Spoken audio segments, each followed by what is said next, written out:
In community development, we have 8 administrative districts.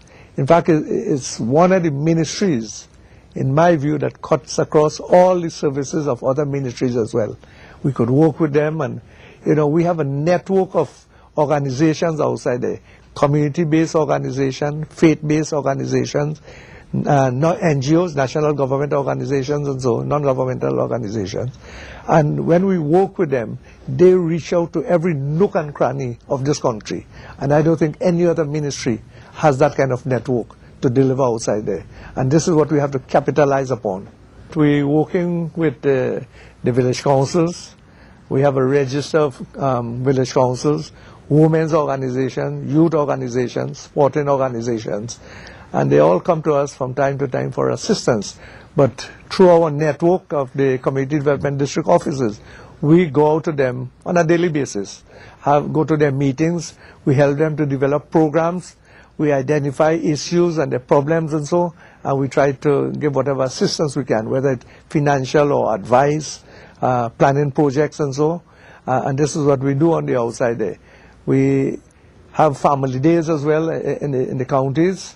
And this is really to develop the love and the camaraderie. And we face a problem of crime in this country. And, people have become isolated in their own homes and so. And we are trying to break that barrier there. And, it has to be done in a holistic way. And this is why we're trying to develop programs that will address these issues that we are facing outside there. During the first year in office, there was a significant area of improvement with regards to our community organizations and so.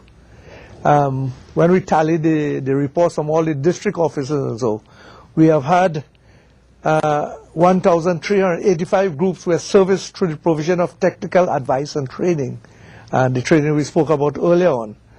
And there are over 1,500 group contacts that were made at the different counties, and we have registered 32 new groups in 2010.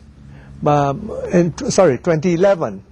In 2012, we are going to do a lot more in those areas, because right now we are undertaking, we have an assignment going on at all the counties where they are registering all the CBOs and FBOs that exist in these communities, so that we will have a database, so that if we have in any activity within that particular county, we have the information, addresses of all the key personnel in those organizations, that we could invite them.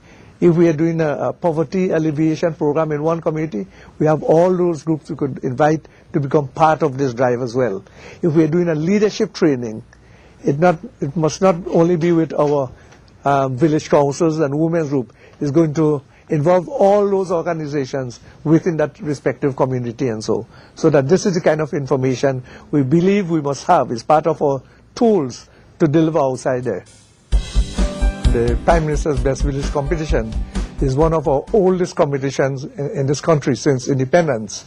And this was promoted, started by the then Prime Minister, the late Dr. Eric Williams. And since then this has gained momentum. And there are certain categories that attract more communities.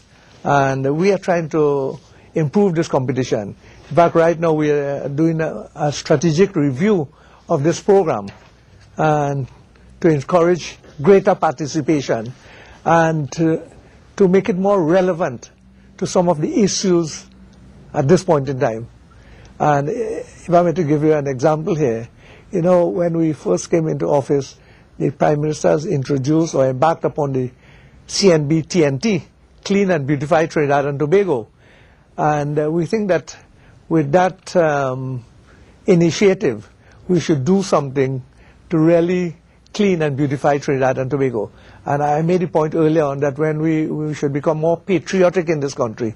And I think this competition could be part of that drive to sensitize our national community and all our communities across the country to become more conscious of our environment and so.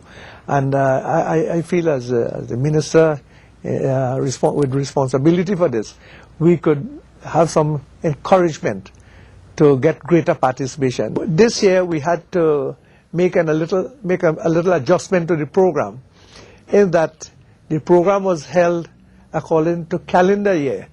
We have now made the adjustment to fall within the financial year of the government. That is from October to September. But we have lost some period in October, November, December. So we have started from January to September this year, a 9-month period. So we had to reduce some of the programs. One, in that we didn't have the funding for it. And secondly, that because of the shorter time frame, we couldn't pursue all the programs simultaneously there. But we are preparing ourselves to come out with a bang in 2012. And this is why we are reviewing some of those areas. When you look at the waterways and all these plastic bottles and all these other containers and boxes that are thrown out of the car while traveling and so, we want to see if we could encourage some recycling at community level and so. Whether we do the collection of these bottles and cans and what have you, or that if community organization could embark on something small to process these, we could provide them with some assistance, financial assistance, to embark on these programs. So it's one of the challenges I'm going to give for 2012.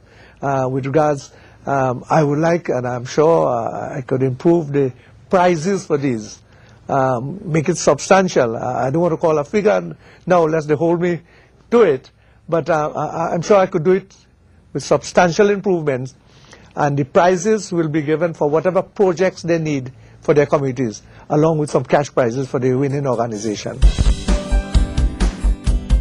Okay, the financial assistance program is one of the critical programs of the ministry as well, in that we give financial assistance for persons who want to participate or to acquire knowledge at the tertiary level, right? And we have a number of persons. This program was designed in this ministry to really help those less fortunate ones through the organizations we have in our various communities who are not able, because of the scholastic levels, to gain scholarship through the Ministry of Public Administration.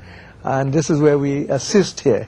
Though in a limited way, because we pay sometimes for rent or books or housing, sometimes for meals and so, not full scholarships per se, but there's really a high demand for this in this ministry right now.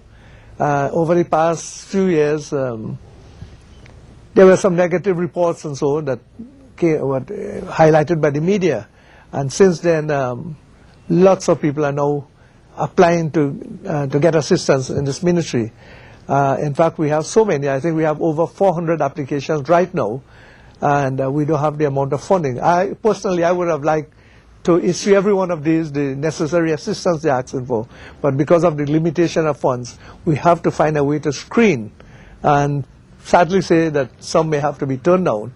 So we have only recently appointed a committee to go through this screening process and so, and very soon we'll be giving approval to those. I made the point here that we have to find a way that the rules perhaps will have to eliminate some persons because we don't have all the funding. And when that is possible, then we could just grant this assistance. We won't have the time to go into all the nitty-gritty of the rules and so, but we will make this public when we advertise the programs later, in a couple of weeks from now. Most of these programs, the community center programs, I said where the previous government started, and we don't have the fund. We need over $500 million to complete those 83 community centers, right? So if you're getting $60 million a year, calculate how many years it will take you to finish those 83 centers before I could build another new one with any requests coming from our MPs and so, right? And this is what we have to look at. When you look at the financial assistance program, you need additional funding for it as well, right? When you look at the care program, you need, so those that are addressing poverty, in my view, we should channel a little more funds to those programs and let us see the impact that we are creating over, a 2-3 year period and so. And I'm sure that we could turn around things. I could tell you the ministers of government, I mean, I would consider ourselves down to earth. We have been reaching out to those committees, and when we sit together and we identify the issues and the areas where we could address these issues, then we are working with that. And I'm sure with the support of the cabinet, we could get the necessary financial support to address the issues that we are faced with as a government on the outside.